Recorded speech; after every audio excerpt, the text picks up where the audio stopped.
And we're absolutely delighted this evening that we've got with us Glenn Kermode, who's the captain of Barrow CC. Welcome to the show, Glenn, and thanks for coming on this evening. No worries. Thanks for having me back, Tony. Pleasure. Right, Glenn, just for the benefit of our listeners, can you just give us a quick resume of how you sort of started in cricket, how you got interested in it, and what age were you, and why Barrow Cricket Club, or did you go somewhere else in the early days? Yeah, so it's a family trait, I guess. So my dad was heavily involved, and still is heavily involved in Barrow Cricket Club. So when me and my brother were young enough to start playing cricket, we had a bat and ball in hand in the back garden, hitting balls over the fences and things like that. Then we started getting involved in junior training, junior cricket, playing through all our age groups. We were really competitive as a junior club, winning quite a lot of local stuff. Then progressed into open age cricket.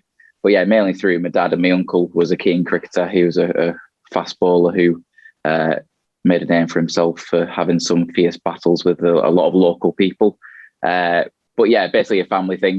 My mum was involved with cricket teas and things like that. So mainly just from the family side, getting involved in cricket. I always played at Barrow. I've been a one-man club, or locally a one-man club. When I was in Leeds, I did play a couple of games for Guiseley.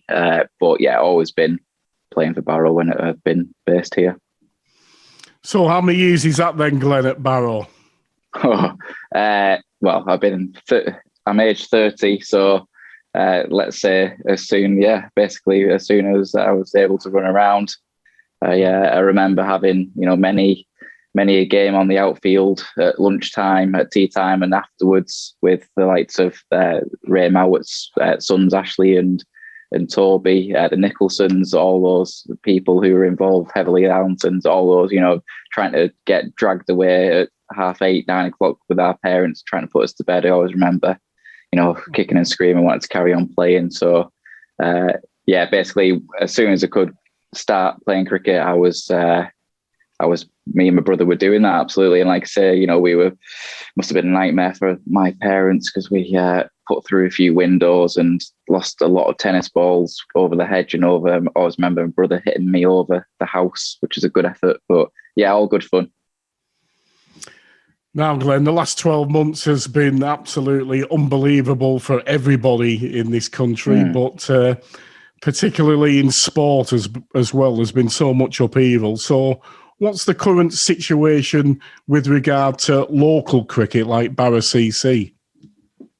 Yeah, good question. And I think last time we spoke, obviously, we were involved in a local league with the Cumbria Cricket League, and we were very fortunate because we're based in the Palace Shield, who are more Lancashire based. And with COVID-19, we were very fortunate, and we're very grateful for the opportunity that the Cumbria League gave us to play local cricket. So we were playing local cricket against the likes of Furness, Dalton, Millham, Havering, Lindell in that local group, and that was really good for us to get back up and running. 7-8 games is really good with a couple of friendlies. Obviously, going back to this year, or starting this year, we've started playing in the league, actually. So we started on Saturday against Fern and Carris. So we're a few weeks ahead of the Cumbria League, who have pushed their season back. So it was good to get going. There was a little bit of toing and froing in terms of when we're going to start, and I guess the ECB comms and things like that. I'm sure we could have a chat about the ECB and the way that they've handled the situation about COVID-19 if we wanted to. But we're a little bit ahead of where the local league is. So it is good to get going again. And our ground's looking in great nick, and it played well on Saturday, even though the result wasn't what we wanted. But it's just good to get back going. We haven't been able to train inside because of COVID. And Furness College, understandably, and Chetwynd don't want people going in their sporting facilities because of the transmission risk, which is absolutely understandable. We'd normally get a couple of months of pre-season, so that's the thing. There's pros and cons to it, but overall it was really good to get back going. And the first time actually a couple of weeks ago that I've ever been snowed off when I've been training on the Tuesday night. It's about 6:30 that snow flurry came down and you had to abandon training outside, normally inside at that time. So yeah, it's different, but good to get going. Yeah, it's a good job it's a red ball then, Glenn. Yeah, exactly. But it doesn't help when it's 3-4 degrees outside and everyone's wearing woolly hats. Yeah. So sorry, who did you play on Saturday? Did you say Furness? Vernon Carris. Vernon Carris, where are they from? Yeah. So Penwortham near Preston. Oh yes, yeah. Yeah, so predominantly in the Palace Shields. A lot of the clubs are on the course, or Blackpool, St Anne's area, then Preston area.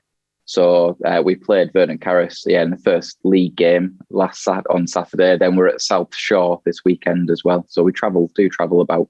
Wow. So it was actually a league game then? It wasn't just a warm-up or a friendly? It was a... No, yeah. And did you have any... full league game. Did you have any friendlies before that game, or...? So we had an intra-squad game as a club the week before, which was good, but it doesn't get... we want to play against different people.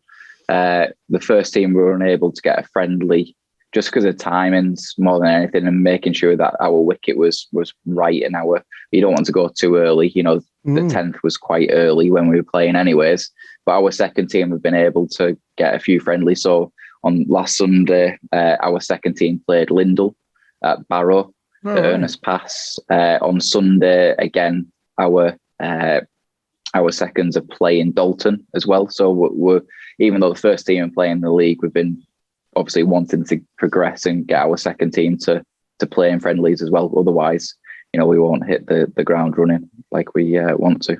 Right. So you've got two teams up and running. Is it only two, the first team and the reserves? Yeah. So over the last few years, we focused on the first and second team because we went through a bit of a transition phase, a rebuilding phase where we lost a lot of people. I'd like to think that where our club isn't any different to any other local club and any other local sport where they go through transition phases. And we've gone through a rebuilding phase. So, 8 years ago, we used to have a third team and a B team. We consolidated to a first and second team. But actually, because over the last few years, we've gone through that rebuilding phase, and the training numbers at the start of this year, and even last year when we were able to get back training after COVID, have been really good. We've actually put in for the local Wednesday B team league.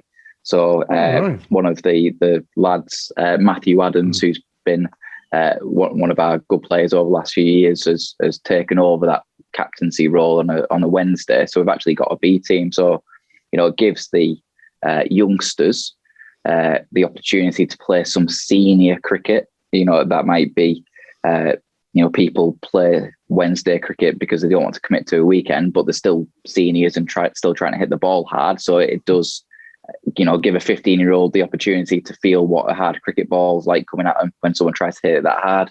But then, the people who aren't playing on the Saturday, it gives an opportunity to play on the Wednesday and prove their point in terms of, look, I should be playing on a Saturday because look what I've done over the last few Wednesdays. So we're trying to get that into the club where we're trying to give people the opportunity and play a couple of times a week. But if they're not where they are or where they think they should be, if that makes sense, then it allows them to show and stand up. Look, I've been getting 50 runs in the B team. Equally in the second team, they can come knock on the first team door. As batsmen, we need to stand up and go, look, we're getting pressure from so-and-so in the second team. The bowlers need to stand up. So that's the whole point of, going through that transition phase. We want to try and build that competition for places, and it's not easy. We're still going through the process, but that's one of our main ethos as a club at the moment. So, where's your main recruitment ground then, Glenn? Is it in schools or is it just word of mouth? I mean, how do you advertise to say, come and join Barrow Cricket Club? Yeah, it's a good question. We've got some good links with schools, absolutely. Our junior coaches, so Ray Mowat, Alistair McDougall, they're heavily involved in the schools. Matty Holmes. We've got Ryan Gilmore, who doesn't play for us, but he plays up at Lindell, but still coaches with us, which is really good. He's getting involved, and he's really progressed, like the under-13s onwards, and he likes seeing that transition. So we've got a really good core group of 4 or 5 coaches. And apologies if I missed people there, but we want to get the kids within the school interested. But again, it's that. There's a lot of sport, isn't there? Rugby, football. We're all competing for that main sport. It would be interesting to see, locally and nationally how COVID-19 has affected the amount of kids playing local cricket. Because that's the thing, football and rugby, maybe, I don't know the stats personally, but, they're probably ahead of cricket at the moment. No school cricket is being played. But we do try and target that. We try and go into schools and have some coaching with them and get them interested, because you never know, you might find, like I say, next Liam Livy. You mentioned Liam had played at Barrow last time we spoke. But, right, finding that next minor county player like Ryan or Nath Watterson, someone like that, we need to try and get in there at the moment. But yeah, it's one of those where I think it'll be interesting how many kids we get up to train. We've had some really good training sessions recently. We just started under 11 and under 13 and 14 training. So that's on Monday nights up at the club.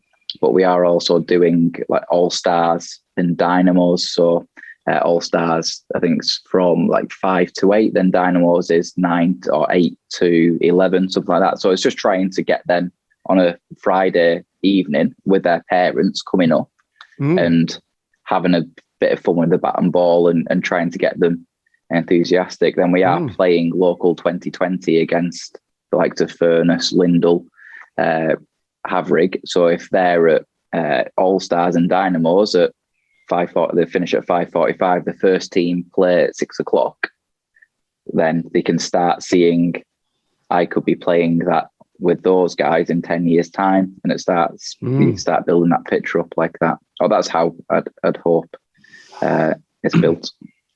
Now, just going back to when I was a young man, which is many, many years ago, Glenn,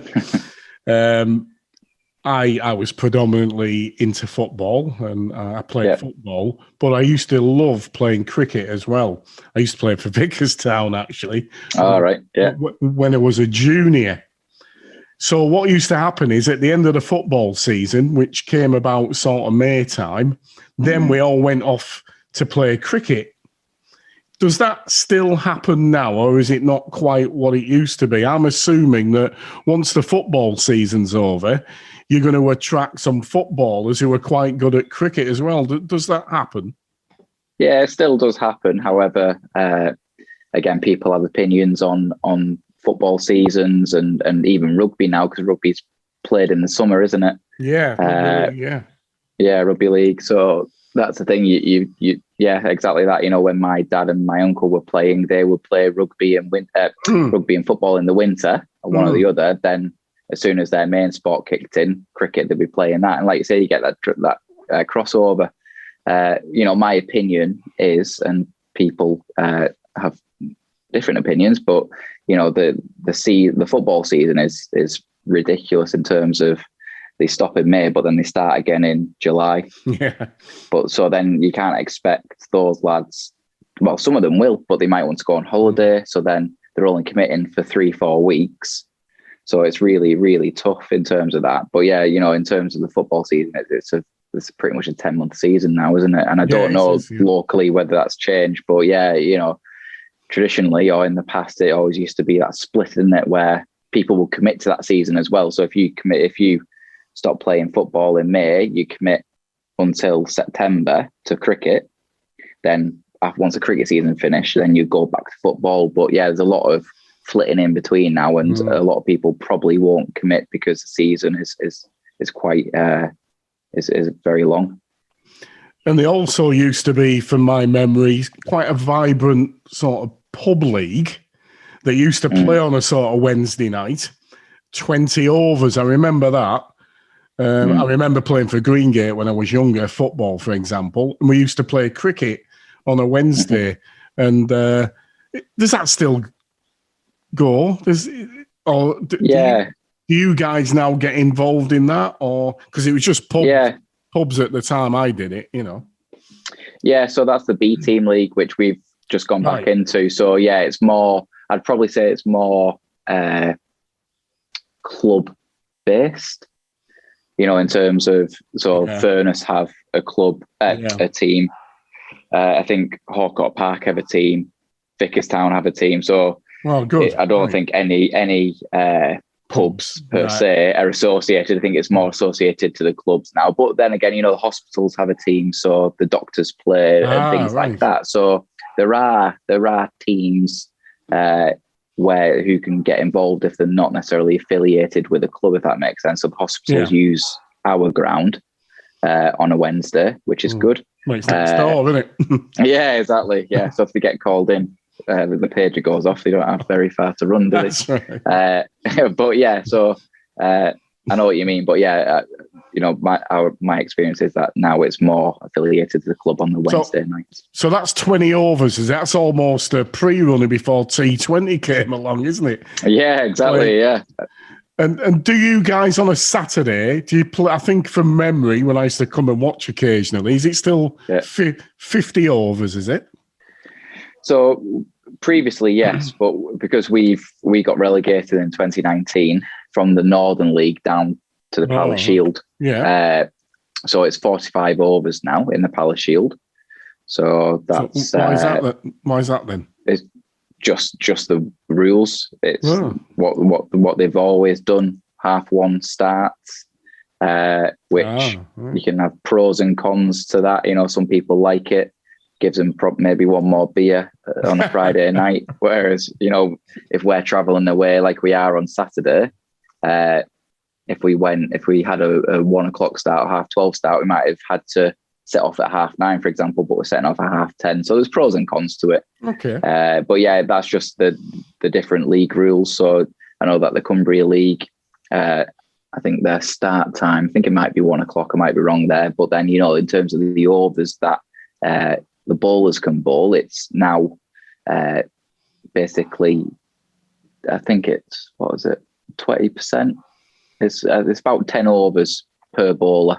So you got to bowl essentially 5 bowlers in your innings, which is far better than having, 2 bowlers bowling 15 or 2 bowlers bowling 25 overs, because in the past when we've played, you would buy a really good professional who is a bowler and he would bowl 25 overs and he'll get 5 wickets for 30 runs off, 60 runs. And that's the issue. So, in terms of what the Cumbria League are doing to spread it out, and it makes it a bit more of an attractive game. So if you're facing your opening bowlers and these 2 are good, but then we don't know what bowlers 3, 4 or 5 are like, there's more opportunity to go after them. And, generally it makes for more attractive cricket. So it's still quite a lot of overs, whether it's 50, 45. It's still quite a lot for sort of grassroots cricket, isn't it? It's still quite a long day, isn't it? It is, yeah, exactly. And that was, I guess, part of the battle, trying to attract people as well. So again, there's an argument of 2020 being played in the league. That's I don't think that's the right way to go, because again, you're not going to be able to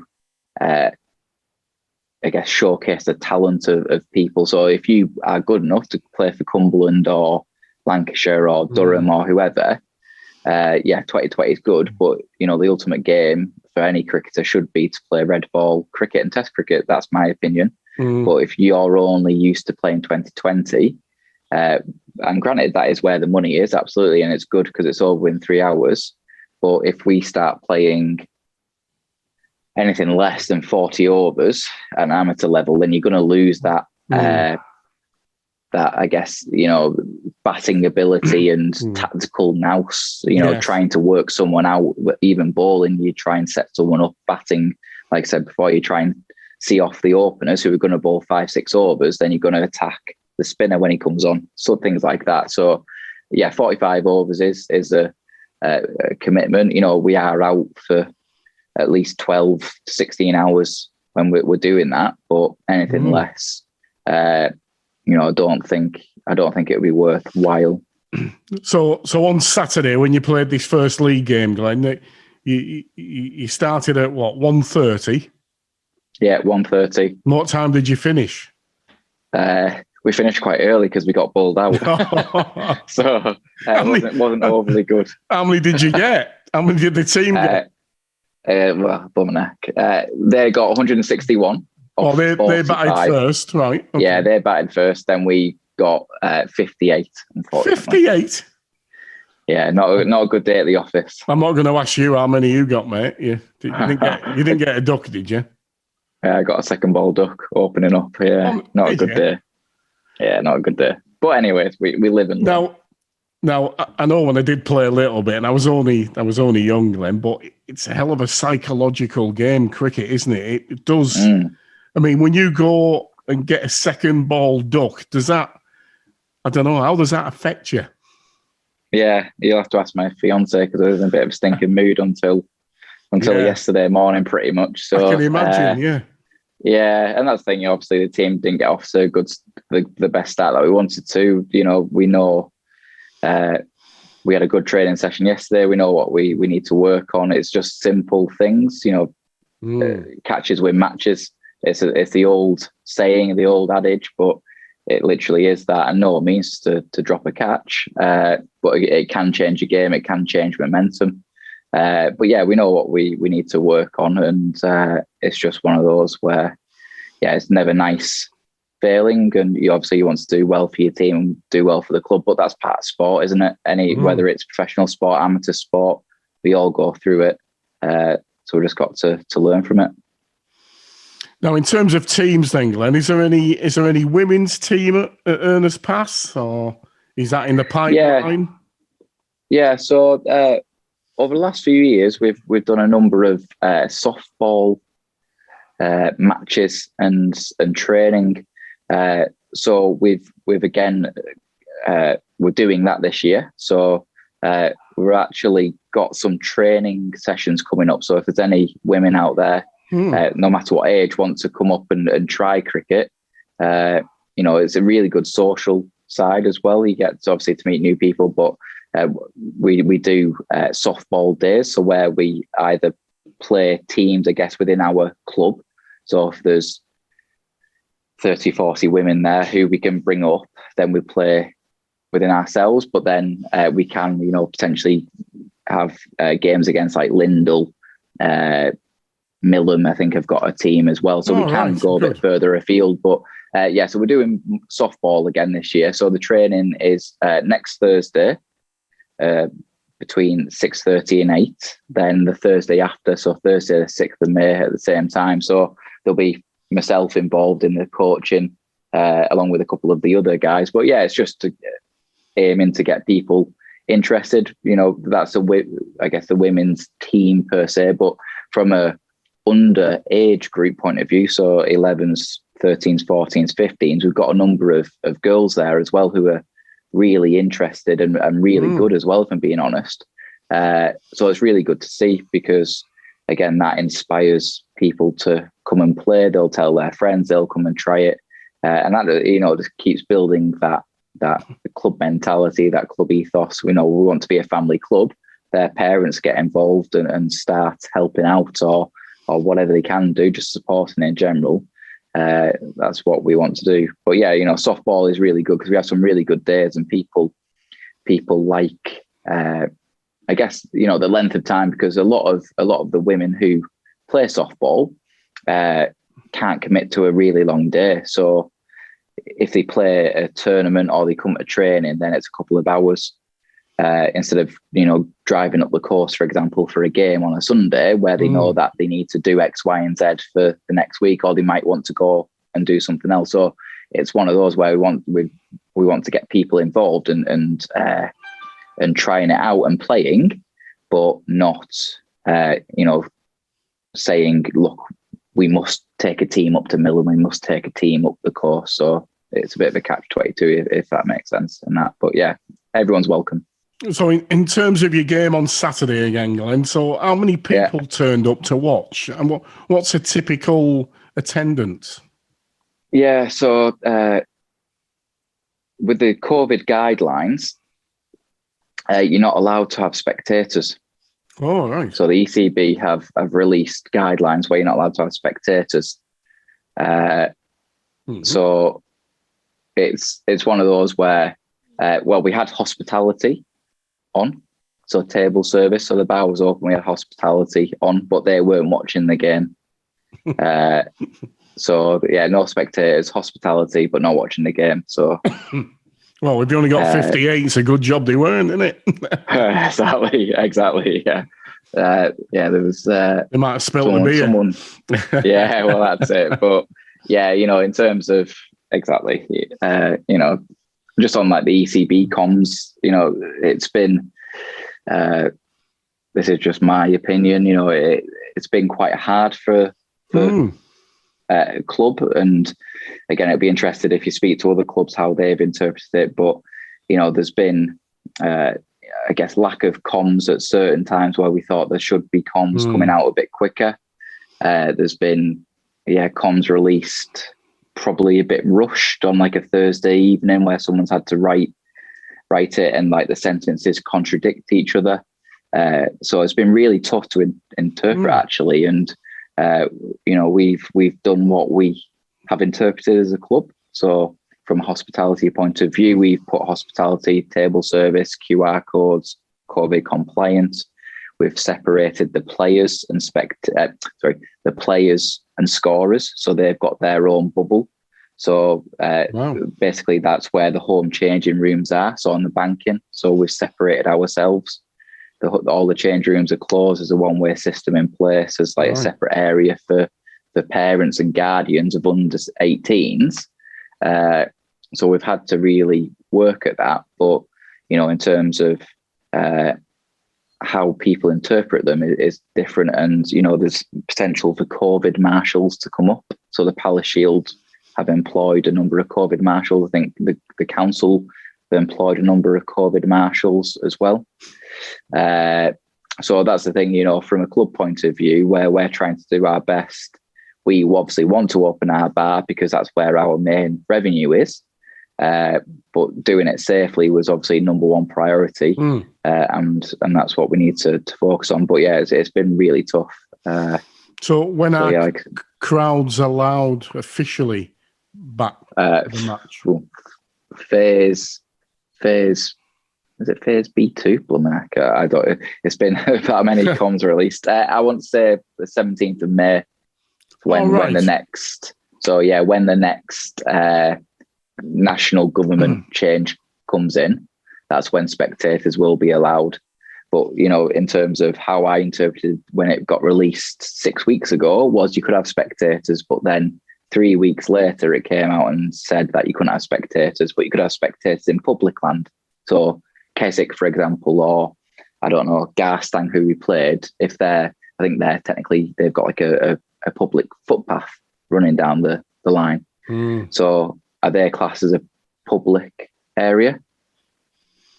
In theory, we're private, even though we're not private, we're classed as private land. So it's just really confusing in terms of what we could have, So without COVID on a normal day, Glenn, what are we talking about? A few hundred or? No, it wouldn't be that many. I'd say, I don't know, 40, 50. Oh, right. So okay. A good amount.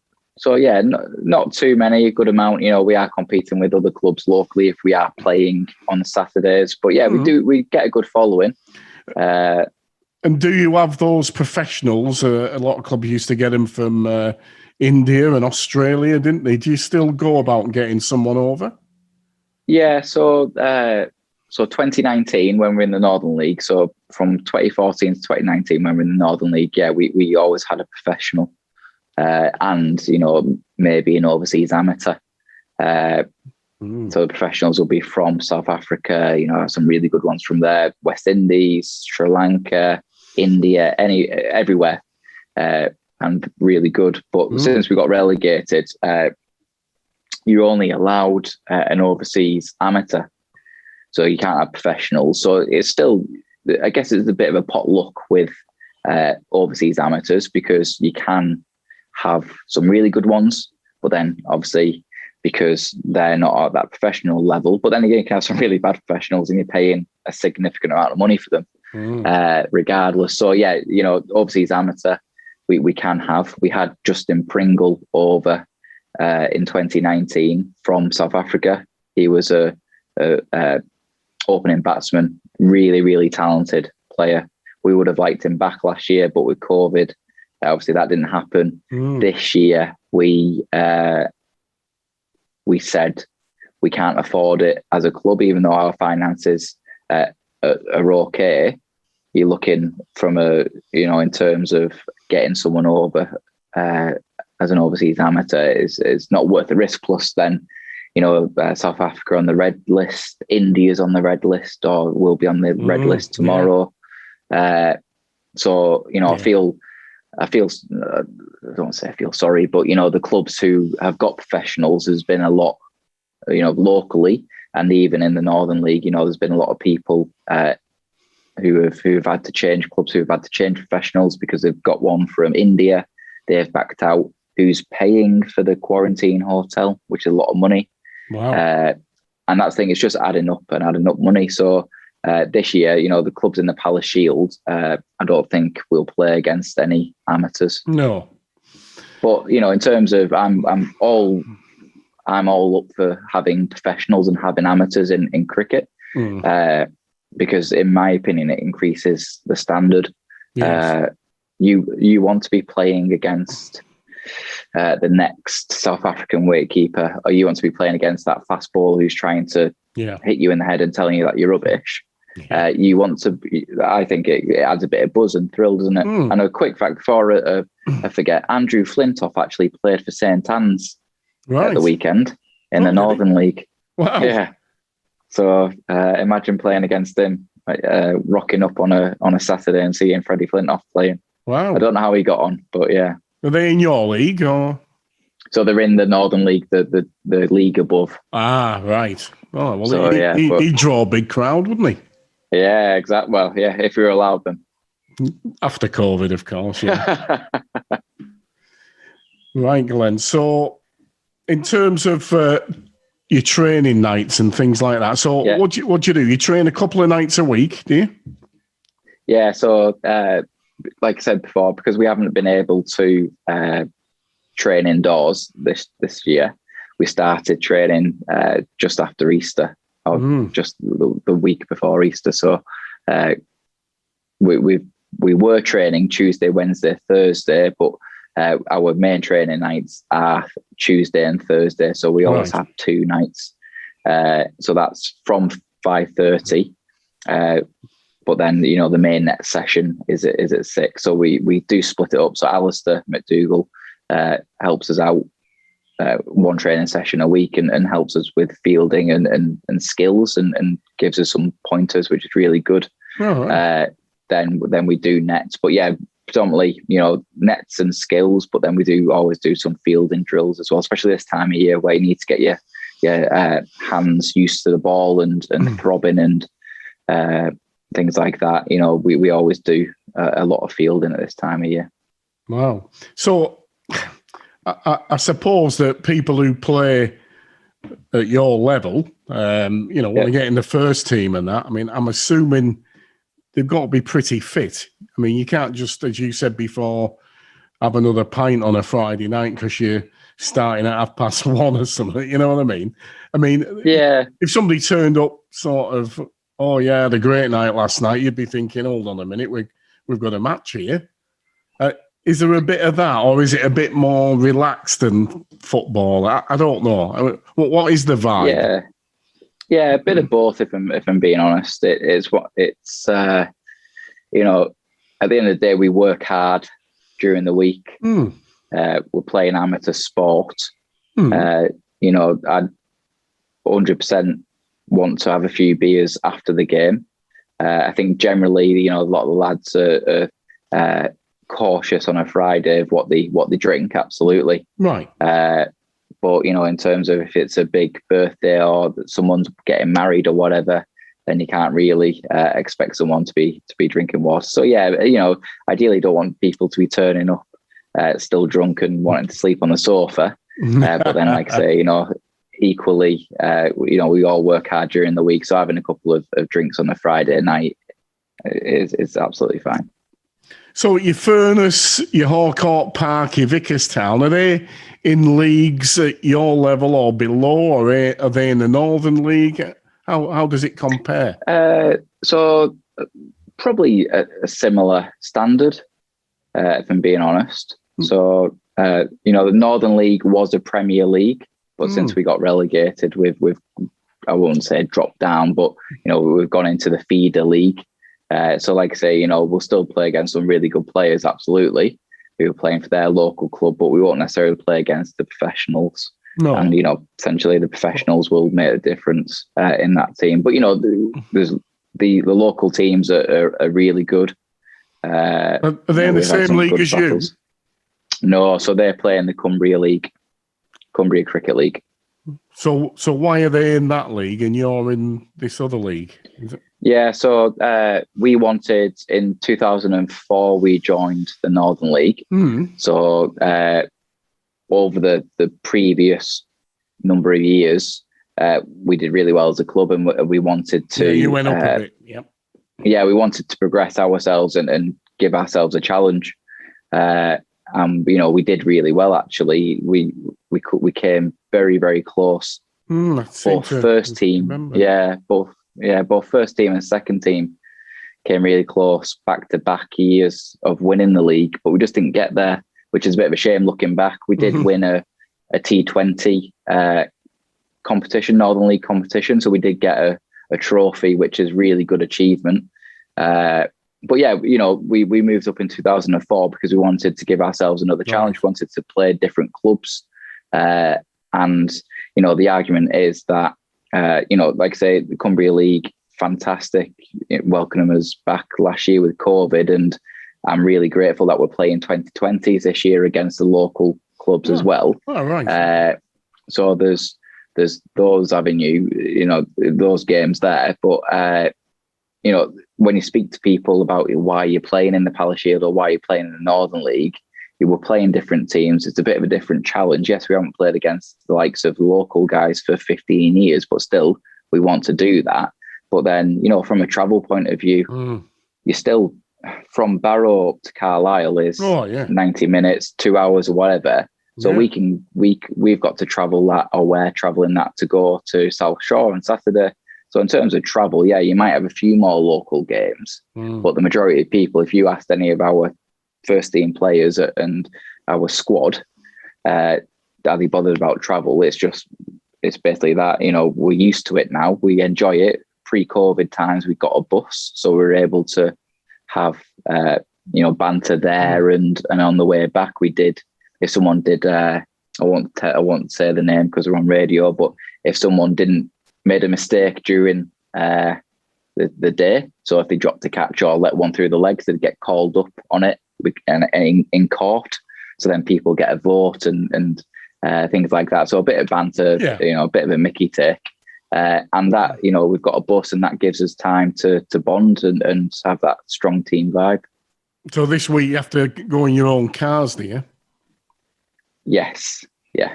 Ooh, that's a bit of a pain. Yeah. Again, so the ECB guidance is that everyone must travel in cars. You know, but then you know, some of our team don't drive, so it's one of those where how do you expect them to travel to a game? So sorry, Glenn, what's the average age of your team then? Good question. I would say probably mid to late 20s, probably late. Right. I've said 28. We've got a few older players. So, you know, Daryl Waring, Daryl is late 30s. Gary is late 30s. You know, there's a group like myself who are 30-ish. Then we've got a couple of younger ones coming in. But we, you know, like I said, you know, we want those younger ones coming through the ranks of playing second team cricket, first team cricket, because I had a lot of opportunity in second team cricket 10 years ago, or even 8 years ago. Are